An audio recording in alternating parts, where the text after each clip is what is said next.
Assalamualaikum warahmatullahi wabarakatuh. Bagaimana kabarnya pagi hari ini anak-anak semua? Waalaikumsalam Waalaikumsalam warahmatullahi warahmatullahi wabarakatuh. wabarakatuh. Alhamdulillah baik, Alhamdulillah Pak, Pak. baik Pak. Sehat semua. Baik, Pak. Masih ada yang PLC, ini kelihatannya ya. Masih ya? Masih ada Pak. Ya, Masih Pak. masih banyak yang PLC. Oke. Sambil menunggu teman-teman yang lainnya masuk, topik hari ini kita akan membahas tentang suatu hal yang menarik dari halal logistik ini. Kalau minggu lalu kita membicarakan halal logistik di Indonesia, halal logistik di Malaysia.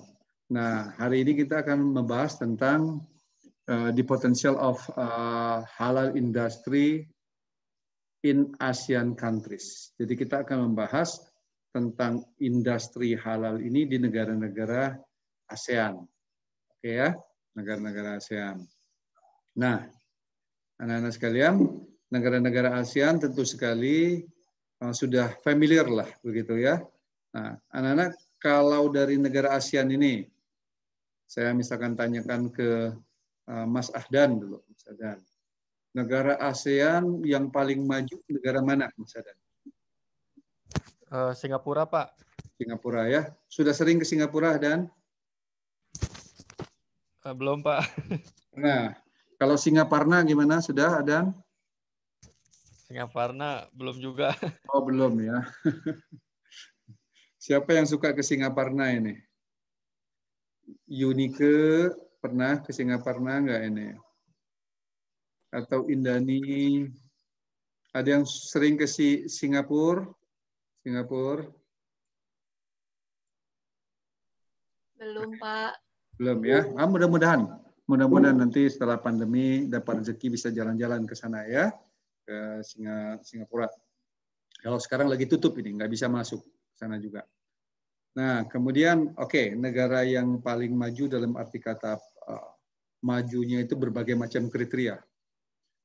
Ekonomi, pendidikan, jadi kaitan juga dengan kesejahteraan, itu Singapura. Kalau kedua di ASEAN, siapa negara yang maju?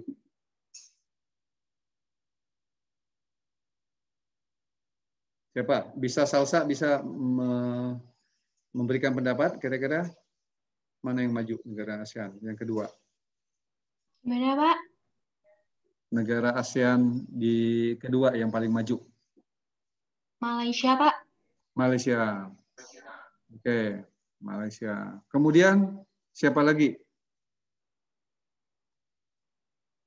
Thailand, Pak. Thailand. Oke, ketiga ya. Thailand. Terus yang lainnya apa lagi? Jepang, Pak. ASEAN. Baru Indonesia, Pak, keempat urutannya. 4 Indonesia. Iya. Jadi Singapura, Brunei nggak masuk Pak. Malaysia. Nah, Brunei gimana? Brunei nggak masuk Pak. Brunei. Iya, Brunei. Coba.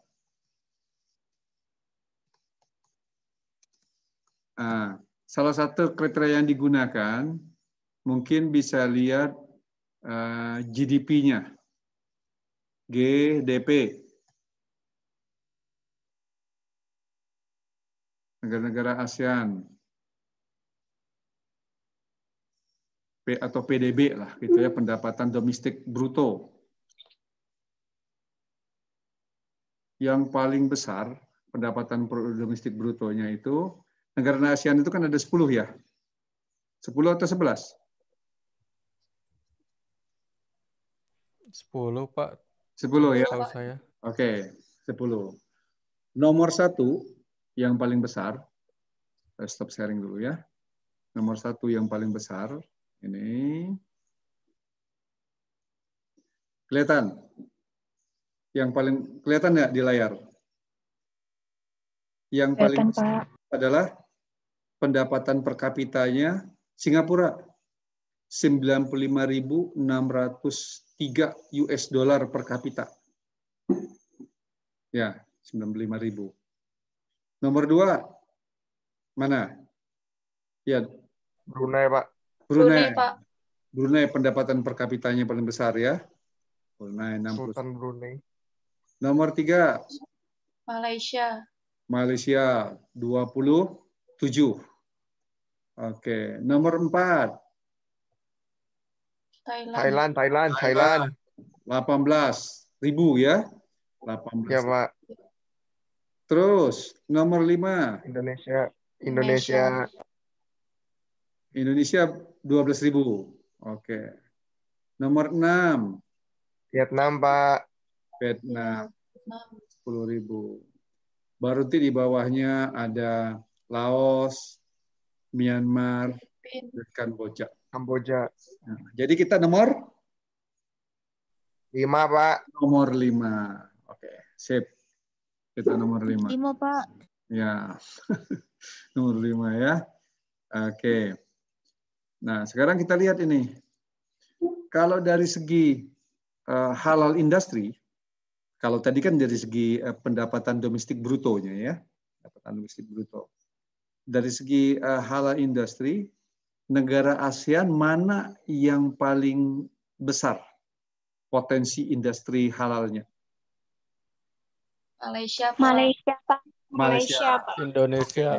Minggu lalu kita sudah Brunei bahas. juga bisa, Pak. Brunei Malaysia. juga bisa, Pak. Besar, betul. Mengapa kok Malaysia bisa paling besar dibanding dengan negara-negara ASEAN yang lainnya? Kenapa? Pak, karena mereka didukung sama pemerintahnya, Pak. Untuk sertifikatnya juga kan kalau negara lain tuh asosiasi Muslim kayak gitu, MUI dan lain sebagainya. Nah, kalau Malaysia tuh didukung banget sama pemerintahnya, emang benar-benar digalakkan. Terus untuk peraturannya juga. Jadi support dari Ya, government-nya sangat tinggi ya terhadap ya untuk dibantu sertifikasi, promosinya juga. ya, mempromosikan yang lainnya. Apa? Dibantuin promosi, Pak. Bantu. Ya, ada pihak apa ya namanya tuh lupa lembaga apa, tapi itu yang membentuknya itu dari pemerintah Malaysianya sendiri, dan itu lembaga itu berfungsi untuk mempromosikan produk halal dari Malaysia ke luar negeri, jadi untuk diekspor. Oke. Yang lainnya punya pendapat kenapa Malaysia? Halal industrial park-nya, Pak, udah banyak. Oh ya, oke. Industrial park-nya banyak ya. Nah, industri park. Ada berapa? Ada berapa, Fernanda? Sekitar 24 ya. 24 ya. Nah, kalau Indonesia baru rencana ada berapa? 4 ya. Yang kita bahas. Masih 4 mungkin. Sekitar 4 ya industri park. Yang lainnya punya alasan? Punya alasan yang lainnya?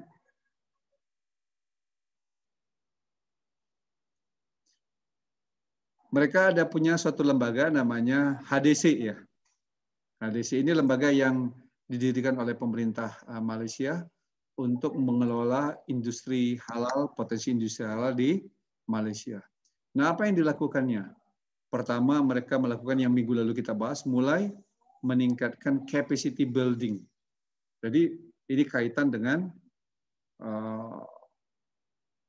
capacity building dari perusahaannya sendiri. Artinya mengembangkan bagaimana mereka memberikan pengembangan terhadap perusahaan, mendukung misalkan perusahaan-perusahaan yang bergerak dalam industri halal.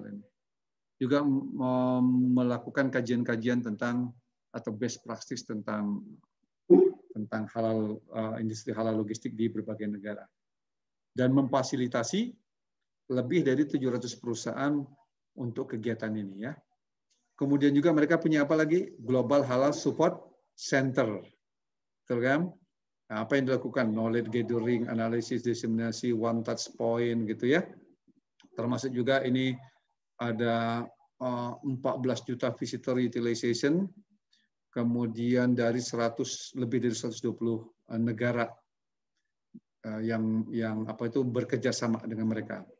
Juga memberikan apa lagi? Training and consultation kepada industri, human capital training, dan technical consultation. Apalagi yang dilakukan HDC? Investasi fasilitas yang tadi disebutkan ada 24 halal industry park ya.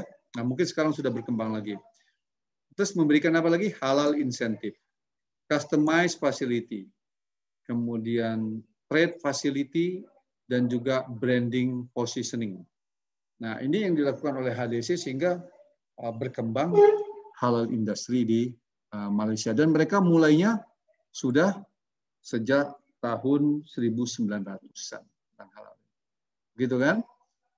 Nah, mari sekarang kita lihat secara keseluruhan negara-negara ASEAN bagaimana. Oke ya, secara keseluruhannya bagaimana kita lihat. Kita akan bahas introduction, definition halal, halal industri ASEAN. Mungkin kita akan lebih banyak fokus ke halal industri ASEAN country saja. Ya, karena beberapa hal terkait dengan apa itu namanya introduction ini sudah kita bahas di berbagai pertemuan yang lalu ya. Jadi halal itu meliputi food, tourism, finance, fashion, pharmaceutical, dan kosmetik. Kemudian lebih detailnya ini kita sudah bahas minggu sebelumnya. Juga definisi halal kita sudah sampaikan bahwa ini adalah dasar-dasar kalau di dalam Islam itu mengapa harus halal, karena di dalam Al-Quran itu ada beberapa surat yang mendasarinya. Ada Al-Baqarah, kemudian Al-Maidah, Al-An'am, An-Nahl, gitu ya.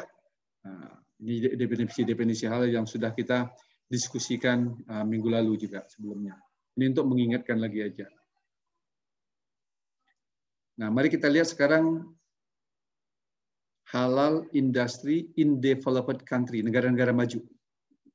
Di negara-negara maju ya, developed country. Developed country-nya kita bandingkan ada 3 developed country yang besar, yaitu Japan, Australia, dan UK. Number of Muslimnya, ini populasinya 127 juta. Nah, itu 0,14% yang Muslimnya. Kecil ya di Jepang. Di Australia itu ada 2,25% dari 23. Jadi penduduk Australia itu hanya 23,1 juta. Sekarang mungkin lebih lah, mungkin 25 juta. Sedikit ya, 25 juta penduduknya. Kalau di Indonesia berapa nih penduduknya, Arya? Udah lama nggak dengar suara Arya ini. Berapa? Sensus terbaru. Tahu nggak Arya, berapa penduduk Indonesia sekarang? Iya, Pak. Penduduk Indonesia berapa? 271 juta. 271 juta ya. Penduduk Australia cuma 23,1 juta.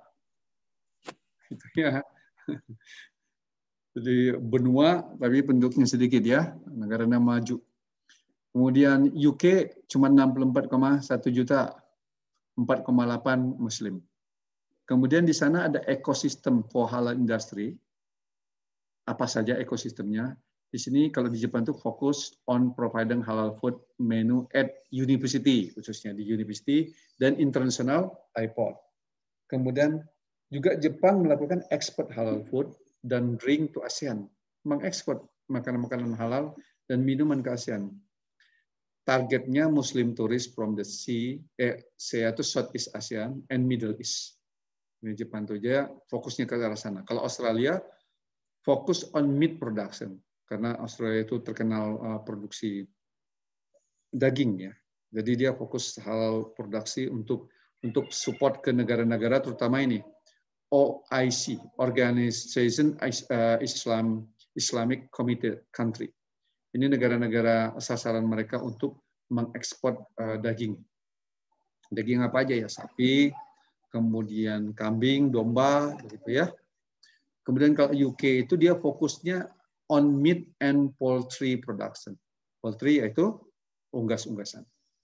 Dia fokusnya untuk memproduksi itu untuk konsumsi dalam negeri kelihatannya. Kemudian selanjutnya kita lihat sertifikasi.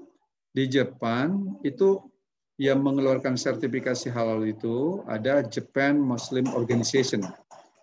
Ada banyak ya, JHA, JMA, NAHA, MPJJ, ini semuanya. J di depannya semua adalah Japan.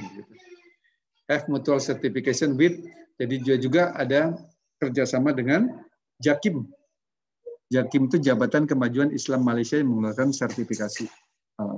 Kalau di Australia sertifikasinya dari Australian Government Authorization Halal Program.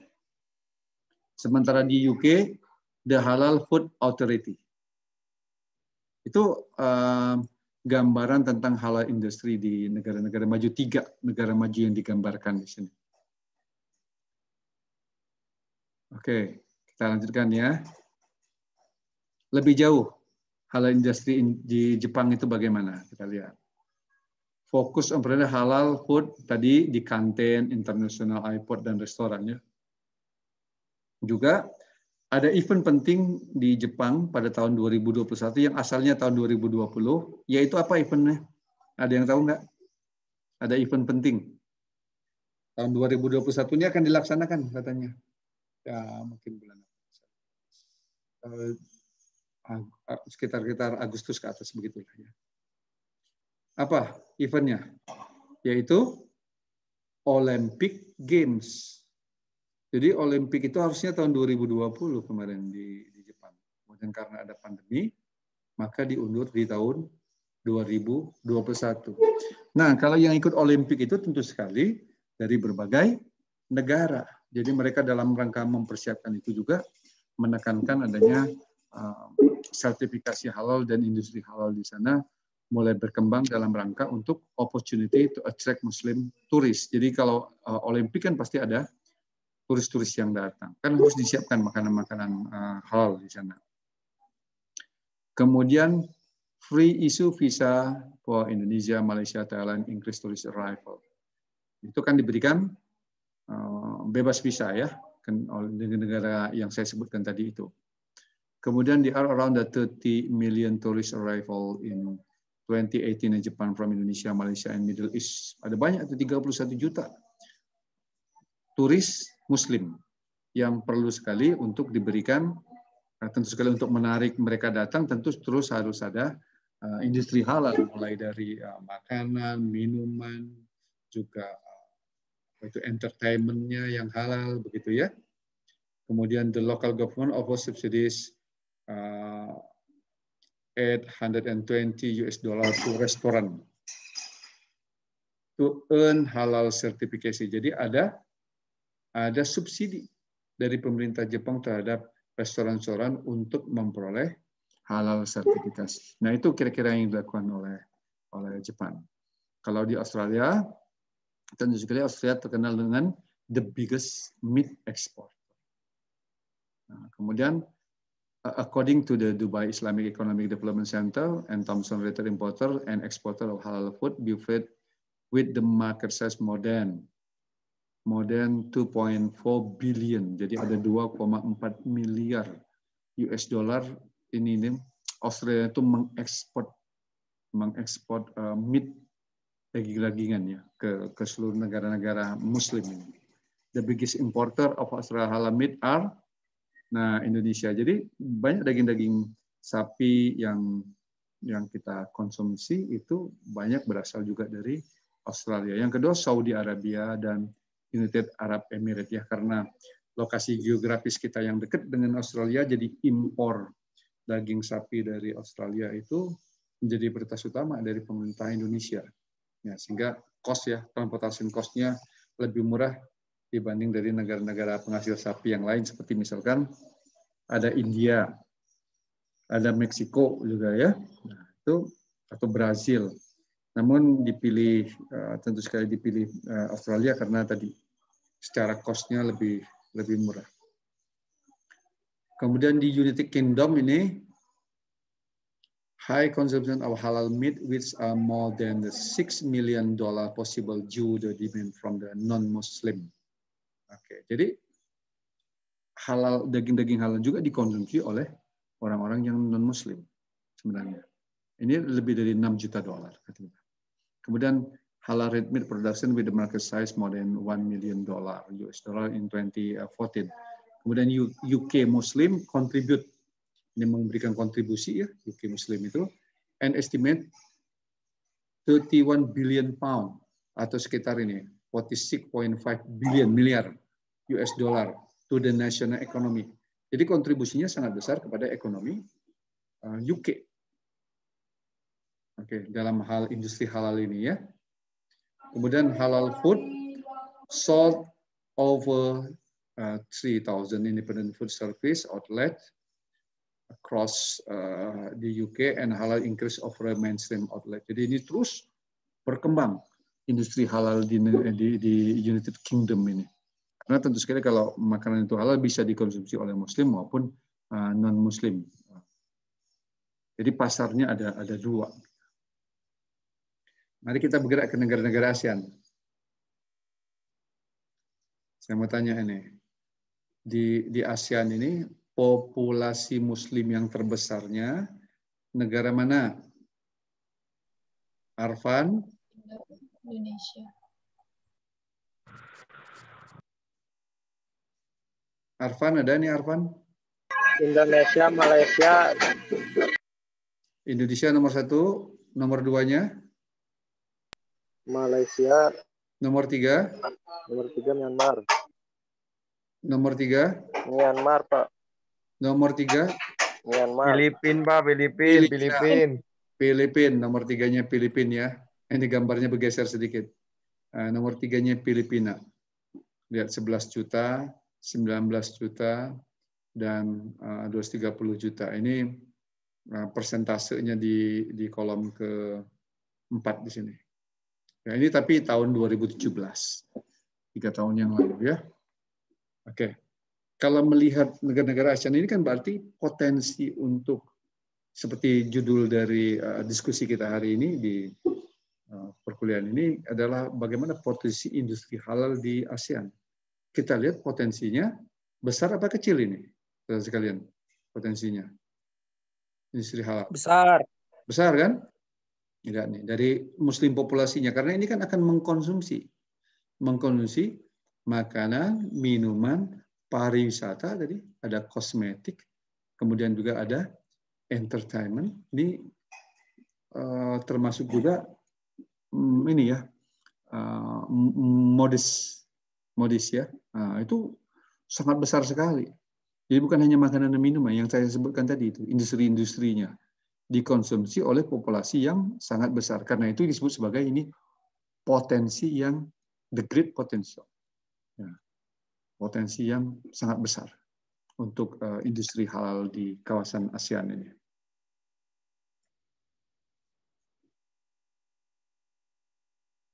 Kita bandingkan 3 negara ya.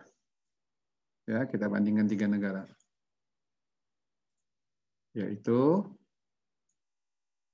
sebentar ini saya bandingkan 3 negara, yaitu Malaysia, Indonesia, Thailand. Number Muslimnya tadi sudah kita sebutkan, yang paling besar itu di Indonesia. Ekosistemnya kita lihat.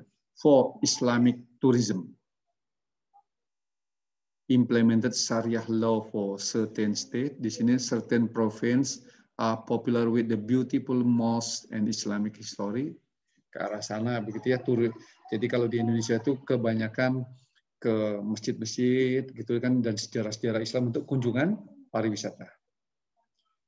Kemudian kalau di Thailand itu ada daerah South Thailand. Thailand Selatan is popular with the ancient Islamic history. Di daerah Thailand Selatan yang berbatasan dengan Malaysia itu adalah banyak, mayoritasnya adalah Muslim. Di situ banyak peninggalan-peninggalan sejarah Islam yang menjadikan suatu heritage lah untuk tourism ya. Kalau halal food, Malaysia itu self production, mereka memproduksi sendiri dan menggunakan natural resources. Di sini juga self production dan import. Nah, Indonesia imported meat. Ini artinya, saudara-saudara sekalian, bahwa kan ada tadi Indonesia termasuk importir daging terbesar, gitu ya. Kalau orang bisnis melihat, apa yang perlu dipikirkan kalau kita ini sebagai importir daging terbesar, gitu ya. Petrus lah, Petrus dengar nggak Petrus? Petrus bisa didengar Petrus? Dengar Pak. Dengar Pak. Datanya begini Petrus, Indonesia adalah salah satu importir daging terbesar, setelah itu Arab Saudi. Maka kalau Petrus sebagai orang bisnis, apa yang bisa ditangkap dari peluang itu? Gimana Pak? Bisa diulang nggak Pak? Indonesia merupakan importir terbesar daging sapi, daging sapi lah terutama ya, sapi dan domba lah mungkin. Tapi nomor 1 sapi. Setelah itu baru Arab Saudi yang mengimpor dari Australia dan negara-negara lain. Kalau Petrus sebagai orang bisnis, apa melihat peluang ini sebagai peluang bagaimana?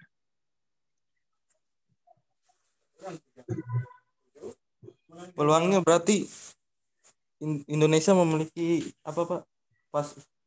Pasokan sapi besar, jadi bisa dikembangkan lagi supaya importnya lebih besar lagi Pak. Yang lain? Yang lain? Membuka usaha peternakan sapi, Pak. Siapa yang jawab nih? Suaranya. Ahdan. Saya, Pak. Ahdan. Ya, Pak. Gimana Dan? Kalau Ahdan sebagai orang bisnis melihatnya gimana? Ya, kalau saya akan buka peternakan sapi, Pak, sapi potong. Itu untuk memenuhi kebutuhan dalam negeri. Janji ya, Ahdannya akan buka peternakan sapi ya. Insya Allah, Pak. Saya akan membuka peternakan sapi ya, gitu kan? Insya Allah, amin. Jadi ini sudah terlihat bahwa kita importir daging sapi terbesar, artinya apa? Produksi dalam negeri sangat kecil gitu kan, sehingga kita impor kan? Kalau sehingga kita perlu membuka peternakan. Nah, Arya gimana? Punya peternakan sapi nggak nih Arya? Di mana Arya teh? Di Bengkulu. Mana? Dulu Pak saya punya sapi 2 Pak. Terus? Terus karena musim Lebaran dulu kan dijual. Arya tinggal di mana? Saya lupa lagi nih. Cianjur ya? Bengkulu Pak. Oh Bengkulu ya. Oke. Nah apalagi di Bengkulu kan? Tentu sekali sangat menunjang. Sekarang peternak ayam jago dia Pak. Hah? Ayam jago? Sekarang saya beternak ayam Bangkok Pak. Ayam Bangkok. Pak. Padahal udah nih bisa dikembangkan ini ya Arya ya, berternak sapi karena kita sebagai importir terbesar ini. Jadi kalau setiap keluarga aja miara satu sapi gitu yang di daerah gitu di komplek perumahan yang nggak bisa ya. Maksudnya kalau yang punya di desa lah begitu ya. Itu memungkinkan nggak Arya? Kalau Arya miara 2 sapi itu di mana itu? Di mana? Sangat memungkinkan Pak. Di desa Pak. Desa. Ya Arya waktu itu memiaranya di mana? Meliharanya di kebun Pak. Kebun ya, kebun. Terus pakan sapinya apa di sana? Rumput dan juga ampas tahu. Nah, jadi apakah di daerah Arya sana banyak yang miara sapi? Sedikit Pak. Nah, itu jadi kalau misalkan pemerintah daerahnya bisa menggerakkan daerah Arya itu Bengkulu di mana tepatnya Arya? Tepatnya di mana? Bengkulu Selatan, Manak, Kota Kenangan. Waduh keren sekali namanya Kota Kenangan ya. Kota Kenangan itu menjadi daerah penghasil sapi terbesar di Indonesia umpamanya kan. Jadi cobalah Arya sebagai anak logistik coba bisa menyampaikan atau memotivasi lagi orang tuanya untuk bisa itu lagi beli sapi lagi dari kecil dipiara lagi biar jadi besar gitu. Mulai dari Arya. Insya Allah Pak. Iya ya. Kan teman saya kan Pak banyak ini kuliah di jurusan peternakan. Insya Allah saya mau bikin suatu sistem peternakan yang canggih dan modern nanti bekerja sama dengan mahasiswa-mahasiswa lulusan peternakan di sini Pak. Wah mantap sekali. Amin. Mantap sekali nih Arya cita-citanya itu jadi. Soalnya Pak soalnya Pak di Universitas UNIP Bengkulu itu Pak peternakannya Pak sangat bagus Pak sistemnya, tapi karena belum terrealisasi ya gitu cuma rencana doang. Jadi itu kelemahan orang Indonesia ya, planningnya bagus tapi implementasinya lemah begitu ya. Gitu Pak.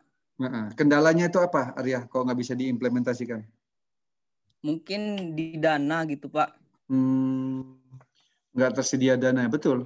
Jadi artinya kan itu kan perlu beli sapi, kemudian juga kaitannya dengan pakan, ekosistemnya itu adalah artinya industri pakannya, industri mungkin obat-obatannya ya, obat-obatan sapinya, kemudian lagi jaminan penjualannya saya kira banyak yang akan beli itu. Kalau sapi itu ya.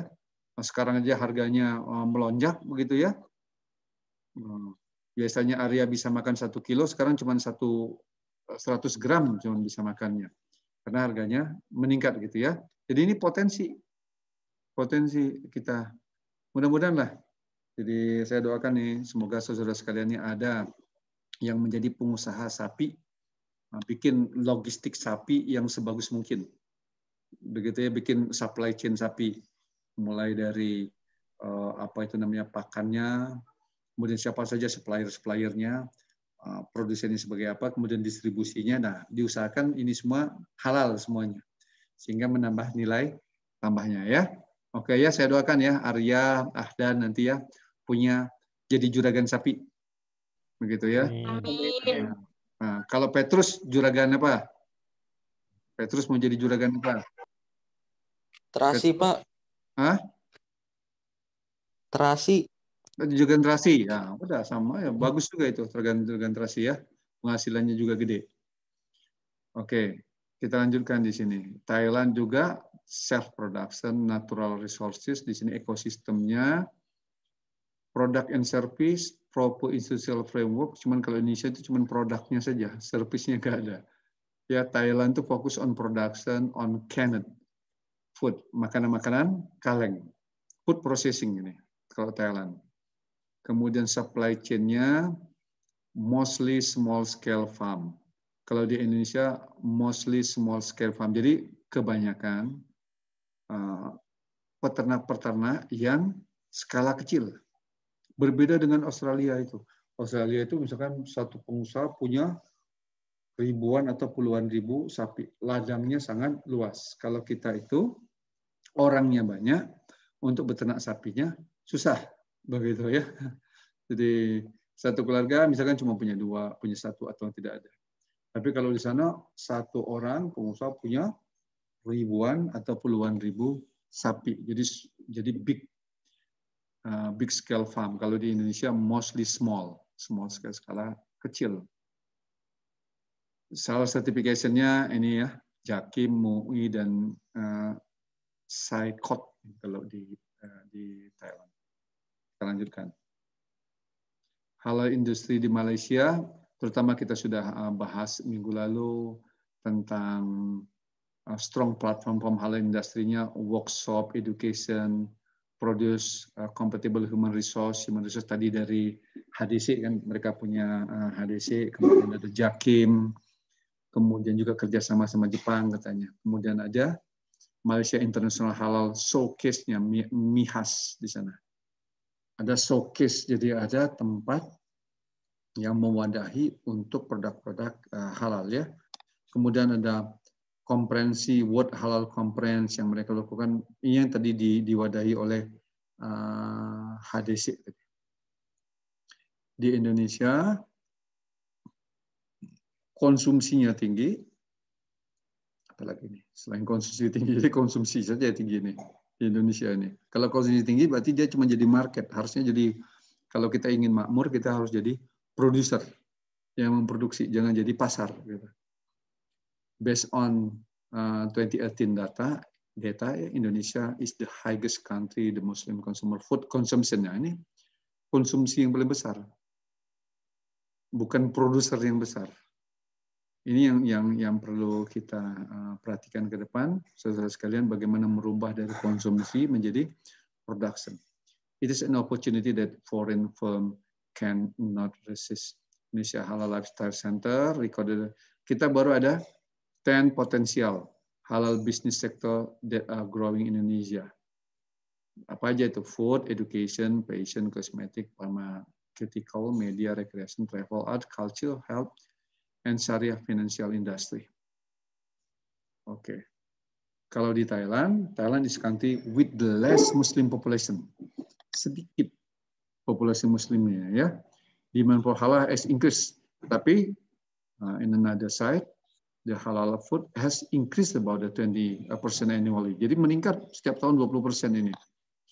Kemudian the 5th largest halal food exporter. Nah, keunggulannya adalah dia adalah largest, terbesar Halal food exporter. Kalau kita terbesar apanya tadi? Terbesar apa? Kalau ini eksporter. Importer, Pak.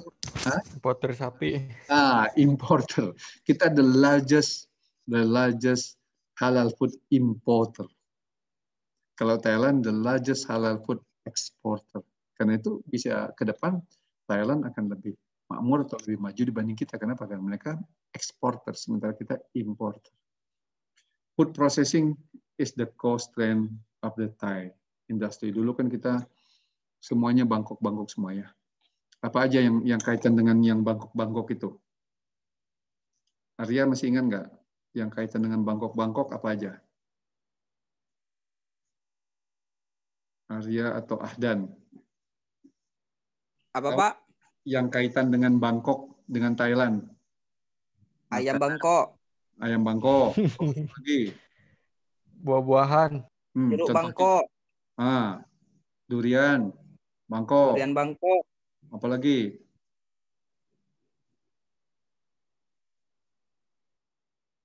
Bencong, Pak. Kosmetik Bangkok gitu ya. Oke. Jadi banyak yang dari Bangkok yang terkenal itu.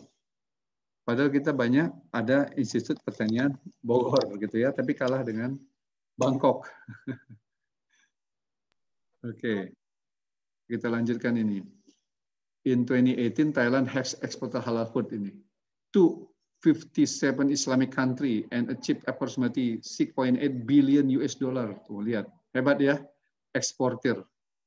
Kita importir gitu.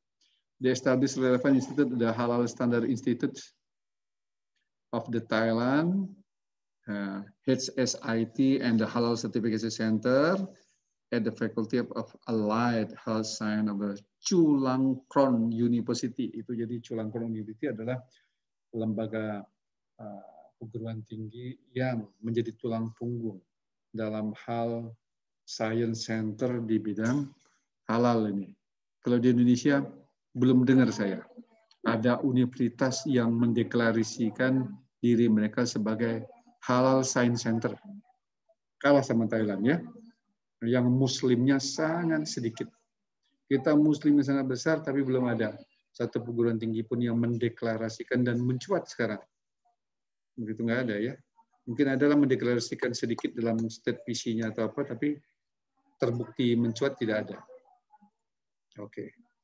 Nah, dan yang negara-negara lainnya ini tidak digambarkan, kenapa? Karena dibanding dengan 3 yang lain tadi itu memang lebih tertinggal, gitu ya, lebih tinggal. Tetapi kedepannya mungkin Filipina akan bisa mengejar, dan bahkan Singapura. Singapura walaupun negara kecil tetapi punya keahlian atau expertise terutama dalam industri makanan ya. Ada banyak produk-produk makanan yang diekspor dari Singapura. Oke. Nah, mungkin ada yang ingin didiskusikan, silakan. Nah, sekalian, salsa ada yang ingin didiskusikan, mungkin salsa, Maudi, Iqbal, Nona, siapa lagi nih, Petrus, Yunike, ada yang ingin didiskusikan, silakan tentang hal ini.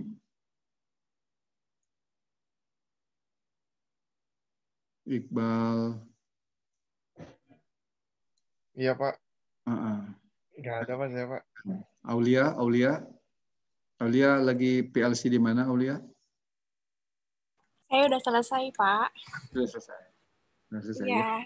Tadi di mana, Aulia, ininya? Lagi di Bekasi, Pak. Sebelumnya PLC-nya di mana? Di kantor pos Bekasi. Aman ya? Maksudnya tidak ada COVID?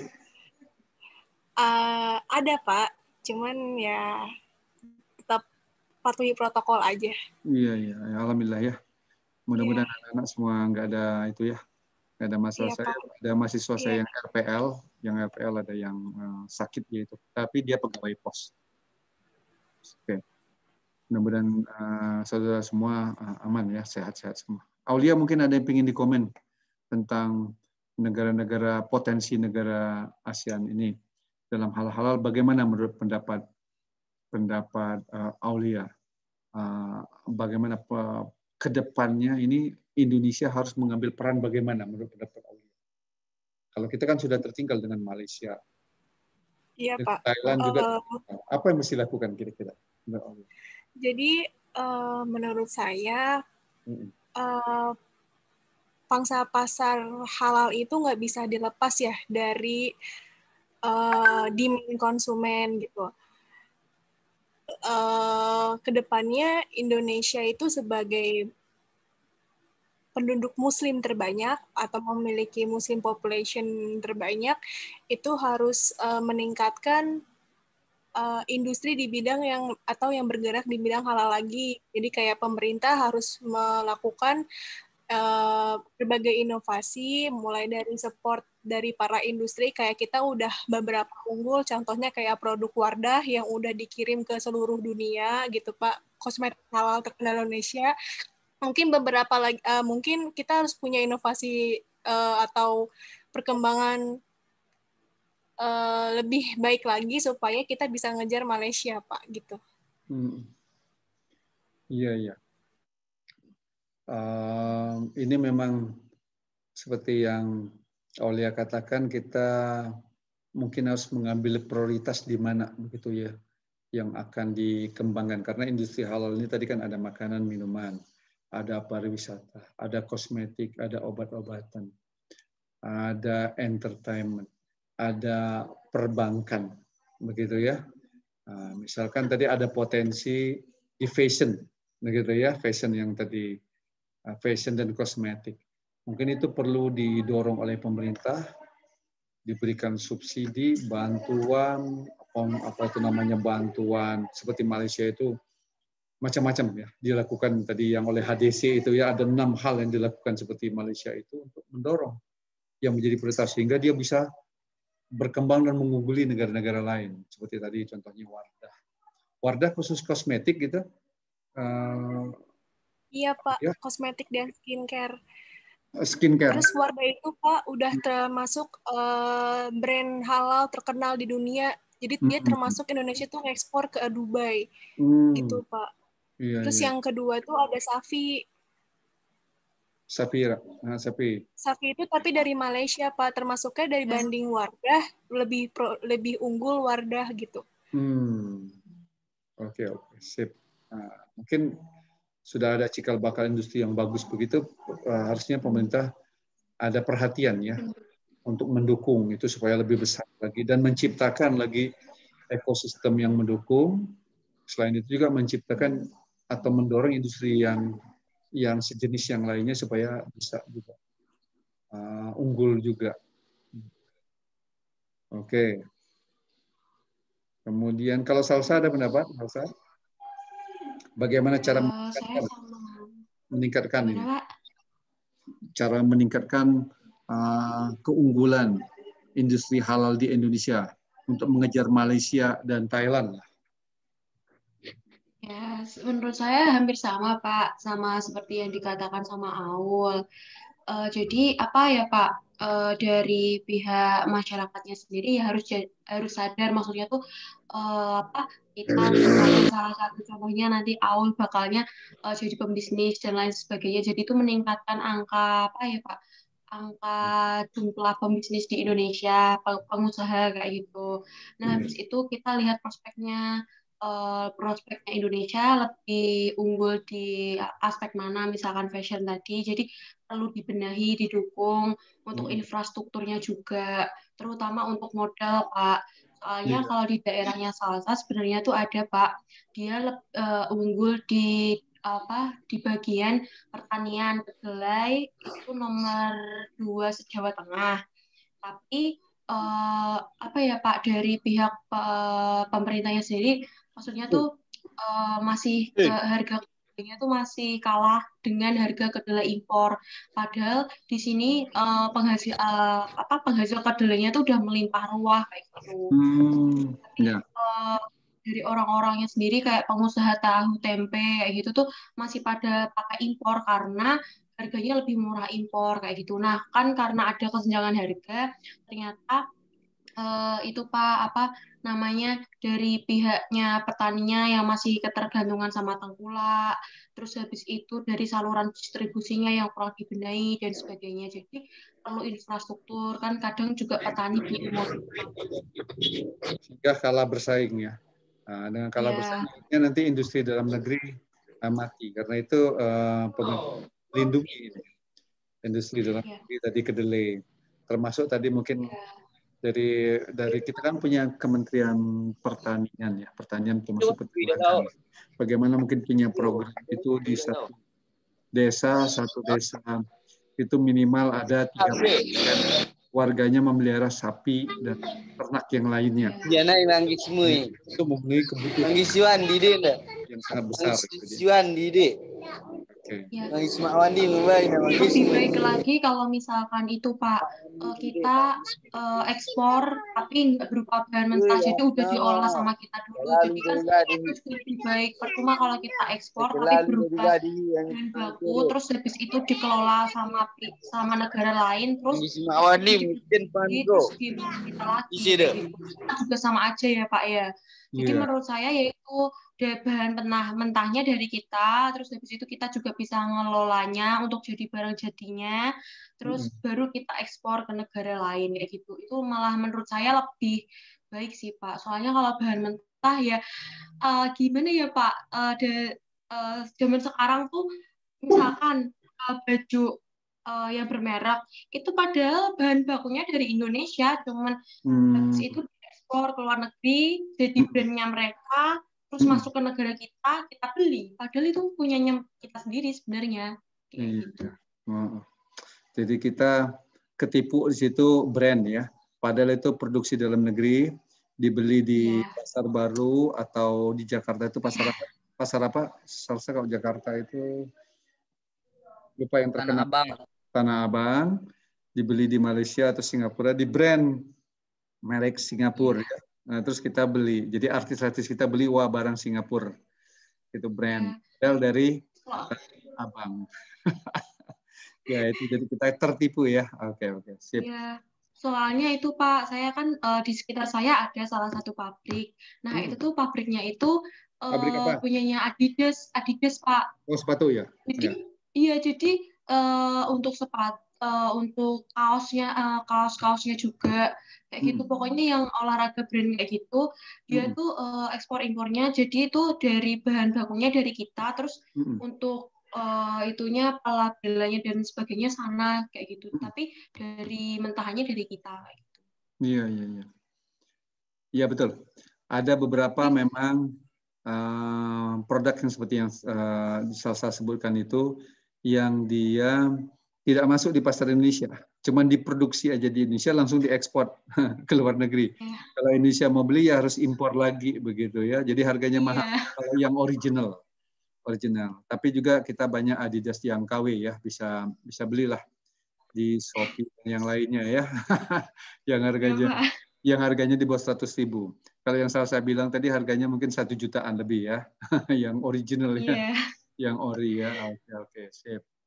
Terima kasih. Nah, yang lainnya ada mau pendapat yang lainnya? Silakan. Di Indonesia, Pak, masih kuat daya beli masyarakatnya akan brand labeling. Jadi orang itu mengkonsumsi barang itu karena faktor brand labeling juga, Pak, yang tadi kayak Sasa bilang. Gitu. Padahal sekarang banyak produk fashion kayak dari Bandung, Pak, itu kan ada brand-brand kayak My Outfit, terus kayak ada lagi Rubilicious gitu, udah yang terkenal gitu, udah bisa ngirim ke seluruh Indonesia, terus kayak produknya bagus-bagus, tapi itu banyak orang juga yang masih ngelihat kayak brand labeling yang lebih, mungkin yang lebih terkenal, lebih bagus menurut dia gitu. Iya. Oke. Status sih Pak, kepentingan status. Ini tergantung dari siapa yang pakai lah. Mungkin kalau yang kalangan ke atas gitu ya, mungkin mereka gengsi pakai yang dalam negeri. Jadi ini ada masalah-masalah sosial yang seharusnya juga pemerintah ataupun pemuka-pemuka sosial atau agama bagaimana bisa menanamkan kecintaan untuk produk-produk dalam negeri. Jadi contoh Jepang itu atau Korea itu sangat fanatik terhadap produk dalam negeri mereka. Saya sering melihat ya, kalau orang Korea datang ke Indonesia ya, beberapa tamu gitu ya, belum pernah mereka pakai mobil Jepang. Mereka selalu pakai mobil Korea. Gitu ya. Jadi demikian juga negara-negara lain gitu. Misalkan kalau Perancis selalu pakai mobil-mobil Perancis gitu. Amerika selalu pakai. Nah, kalau kita tidak. Kalau kita bangga memakai produk dari luar negeri. Nah, ini artinya perlu ada penyadaran baik dari pemerintah sendiri maupun pemuka-pemuka sosial ataupun agama atau termasuk yang menjadi panutan, misalkan yang sering menjadi panutan begitu ya, yang banyak pengikutnya atau followernya itu harus memberikan contoh juga. Nah, itu kan perlu ada dukungan dari pemerintah juga untuk memberikan penyadaran kepada orang-orang seperti itu bagaimana menggunakan produk-produk lokal sehingga nanti yang mengikutinya juga menggunakan produk lokal bukan produk luar negeri begitu ya. Ya enggak? Kalau misalkan Syahrini pakai produk lokal begitu, pasti banyak yang tertarik juga pakai, ya kan? Raffi Ahmad pakai produk lokal, maka banyak yang tertarik juga. Begitu ya. Oke. Baik, terima kasih ya komen-komennya. Nah, bagian akhir ini, saudara sekalian, saudara-saudara ya, nanti browsing di internet. Buka Google ya, googling gitu ya. Googlingnya apa yang di Google? Publication of research result. Jadi paper, jadi hasil penelitian orang tentang halal logistik, tapi di Brunei Darussalam, Kamboja, Singapura, atau yang lainnya, negara-negara ASEAN. Kata kuncinya begini, cara cari di Google-nya ya, halal logistik in, misalkan Philippines, in Malaysia, in Thailand, titik PDF belakangnya. Nanti akan banyak penelitian-penelitian atau paper-paper peneliti gitu yang berkaitan dengan halal logistik ini. Jadi kata kuncinya belakangnya pakai ini jadi ya. Halal logistik in Philippines atau in Malaysia, in Indonesia, in Singapura, in Kamboja, begitu ya. Jadi masing-masing orang beda-beda begitu. Nanti diringkas menjadi 5 halaman PPT saja untuk tugasnya. Gimana? Bisa dipahami mengenai tugas ini? Silakan aja cobain sekarang, diketik. Gitu ya, cobain. Halal logistik in Philippines, titik PDF. Nanti akan keluar itu. Ada jurnal-jurnal penelitian yang berkaitan dengan itu.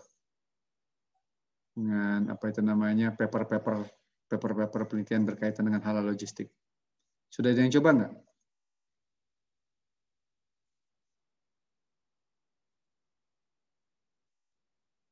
Misalkan ini ya, saya klik di sini nih.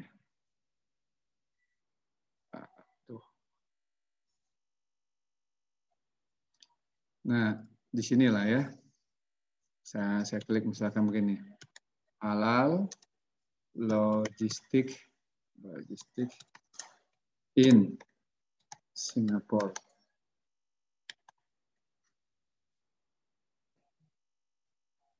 Oh.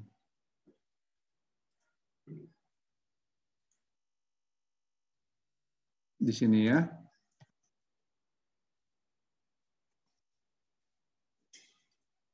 Logistik in Singapura. Terlihat, saudara sekalian di layarnya? Terlihat, Pak. Terlihat ya. Ini contohnya halal logistik, the role port issues challenging Singapore. Halal logistic supply chain management shortage, improving third party halal logistic and service provider. Jadi misalkan bisa diganti di sini nih, misalkan Kamboja.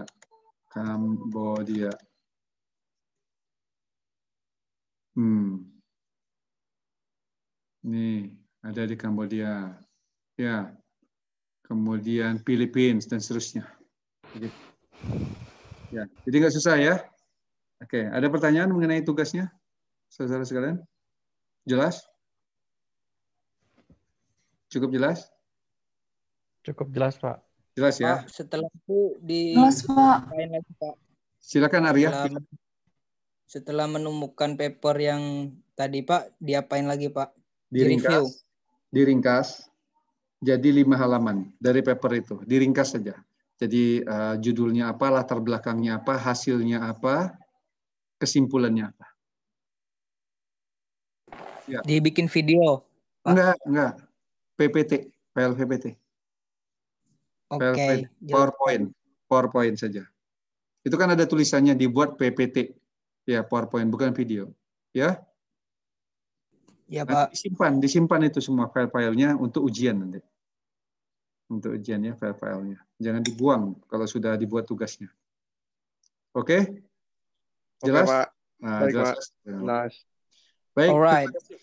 Terima kasih saudara sekalian ya atas Pak, sama-sama. dan atas partisipasi aktifnya dalam perkuliahan ini. Saya doakan semuanya selalu sehat walafiat, sukses. Amin. Keluarga juga sehat walafiat ya semuanya ya. Iya, Pak. Oke, selalu jaga kesehatan. Sekarang ada ditambah 5M. Nanti mungkin tambah lagi 7M sampai 9M gitu ya. Nah, jadi semakin ketat begitu, oke? Baik, demikian saja ya perkuliahannya. Billahi taufiq wal hidayah. Assalamualaikum warahmatullahi wabarakatuh. Waalaikumsalam warahmatullahi Terima kasih, Pak. wabarakatuh. Terima kasih, Terima kasih, Pak. Bapak.